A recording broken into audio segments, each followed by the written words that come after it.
पिछले 10 सालों में अगर बॉलीवुड के लिए कोई सबसे खराब साल रहा है तो वो डेफिनेटली 2025 है। और उसका सिंपल रीजन ये है कि ये एक लौता ऐसा साल है जिसके 4 महीने निकल चुके हैं और सिर्फ एक ही हिट फिल्म आई है। बाकी जितनी भी फिल्में हैं वो या तो फ्लॉप या फिर डिजास्टर हैं। बेबी जॉन बजट था 160 करोड़, फिल्म ने कमाई 38 करोड़ और इस फिल्म का वर्डिक्ट डिजास्टर रहा।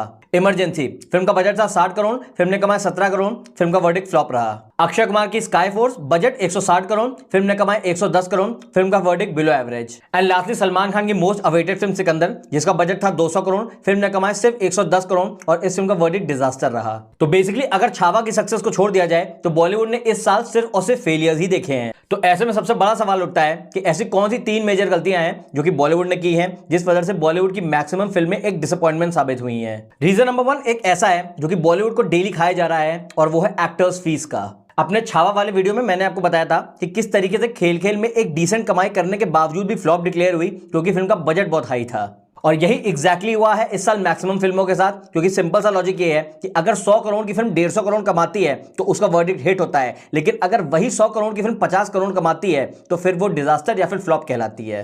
खेल खेल में के बाद अक्षय कुमार की फिल्म स्काई फोर्स के साथ भी सेम चीज हुई, क्योंकि मेकर्स ने फिल्म पे ऑफर रख दिया था by one get one ticket का, जिस वजह से फिल्म ने बॉक्स ऑफिस पे 110 करोड़ की कमाई तो कर ली, बट अल्टीमेटली फिल्म का बजट 160 करोड़ था। और उसका सिंपल रीजन ये है कि अक्षय कुमार की जो फीस थी वो इस फिल्म में 70 करोड़ की थी। तो बेसिकली 160 करोड़ के बजट में फिल्म ने 110 करोड़ कमाए और इसी वजह से फिल्म का वर्डिक्ट बिलो एवरेज रहा। बट यू कैन इमेजिन कि अगर अक्षय कुमार की फीस इस फिल्म के लिए कम होती तो इस फिल्म का बजट तकरीबन 100 करोड़ होता, और अगर ये फिल्म तब 110 करोड़ कमाती तो आज के डेट में ये फिल्म एक हिट कहलाती। Second and another important reason, illogical OTT deals. अगर मैं 10 साल पहले की बात करूं तो जितनी भी लो बजट फिल्में होती थी जैसे कि विकी डोनर, बरेली की बर्फी या फिर बाला, ये सारी फिल्में बॉक्स ऑफिस पे अच्छी कमाई करती थी।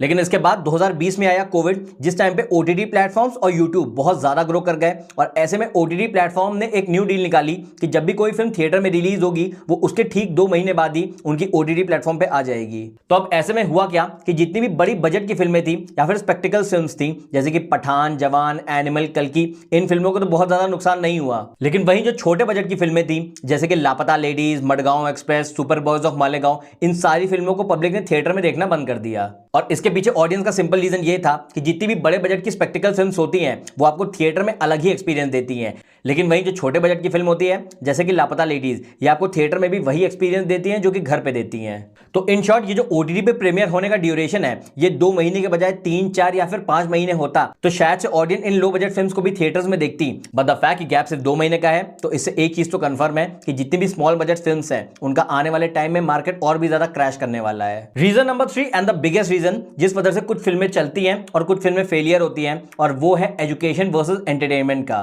बहुत सिंपल सी बात है कि इंडिया की 90% ऑडियंस जो कि थिएटर्स में फिल्म देखती है वो एक्चुअली एंटरटेनमेंट के लिए देखती है, ना कि एजुकेशन के लिए। यही रीजन है कि जो क्लास अपीलिंग फिल्में होती हैं जो कि हमें एजुकेट करती हैं जैसे कि केसरी चैप्टर 2, लापता लेडीज या फिर डिप्लोमेट, इन सारी फिल्मों का बॉक्स ऑफिस कम होता है क्योंकि इनका जो प्राइम फोकस होता है वो एजुकेट करने पे होता है, ना कि एंटरटेन करने पे। बट वहीं ऑन द कॉन्ट्री जो कमर्शियल फिल्में होती हैं जिसको हम आमतौर पर मसाला फिल्म कहते हैं जैसे कि पठान, एनिमल, पुष्पा 2 या फिर स्त्री 2, इन फिल्मों का जो प्राइम फोकस होता है वो ऑडियंस को एजुकेट करने पे नहीं होता है, जिस वजह से ऑडियंस इन फिल्मों से बहुत ज्यादा सीखते तो नहीं है, but at the same time ये ऑडियंस को एंटरटेन इतना ज्यादा कर देती हैं कि भले ही ऑडियंस का टिकट 400 या फिर 500 रुपए का हो, उनका पूरा पैसा वसूल हो जाता है। और इसी वजह से जब अल्टीमेटली पब्लिक थिएटर जाती है तो वो ऐसी फिल्मों को ज्यादा पसंद करती है जो कि उनको मजा दें, रादर देन वो सोशली रेलेवेंट फिल्में जो कि उनको मजे से ज्यादा ज्ञान दें। भले ही आज के टाइम पे सोशल मीडिया पे ऐसी फिल्मों को छपरी या फिर ब्रेनलेस एंटरटेनर्स कहा जाता है, बट एटलीस्ट आज की यानी 2025 की तो रियलिटी यही है कि पब्लिक ऐसे ही कमर्शियल मसाला एंटरटेनर्स को पसंद कर रही है। और सच कहूं